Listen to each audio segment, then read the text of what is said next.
വധശ്രമ കേസിൽ കവരത്തി കോടതി 10 വർഷം തടവിന് ശിക്ഷിച്ച ലക്ഷദ്വീപ് MP മുഹമ്മദ് ഫൈസലിനെ അയോഗ്യനാക്കി. ജനപ്രാതിനിധ്യ നിയമത്തിലെ ബന്ധപ്പെട്ട വകുപ്പുകൾ പ്രകാരം മുഹമ്മദ് ഫൈസലിനെ അയോഗ്യനാക്കിയതായി ലോക്സഭാ സെക്രട്ടേറിയറ്റ് അറിയിച്ചു. കഴിഞ്ഞ ദിവസമാണ് മുഹമ്മദ് ഫൈസലിന്റെ അറസ്റ്റ് പോലീസ് രേഖപ്പെടുത്തിയത്.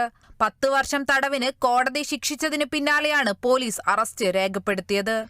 NCP നേതാവായ മുഹമ്മദ് ഫൈസലിനെ 2009 കോൺഗ്രസ് പ്രവർത്തകനെ വധിക്കാൻ ശ്രമിച്ച കേസിലാണ് ശിക്ഷ വിധിച്ചത്. ജനുവരി 11 മുതൽ MBA അംഗത്വത്തിൽ നിന്നും അയോഗ്യനാക്കിയതായി ഉത്തരവിൽ പറയുന്നു.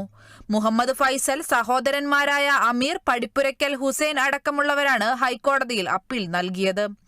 ഇതിന്റെ അടിസ്ഥാനത്തിലാണ് മുഹമ്മദ് ഫൈസലിനെ അയോഗ്യനാക്കിയുള്ള ഉത്തരവിറങ്ങിയത്. നിലവിൽ കണ്ണൂർ സെൻട്രൽ ജയിലിലാണ് ഫൈസൽ. കേസിൽ എതിർ സത്യവാങ്മൂലം സമർപ്പിക്കാൻ പരാതിക്കാരനായ മുഹമ്മദ് സാലിഹിനോടും പ്രോസിക്യൂഷനോടും കോടതി നിർദ്ദേശിച്ചിരുന്നു.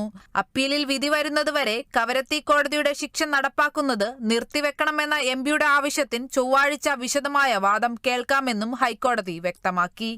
News desk Kerala vision.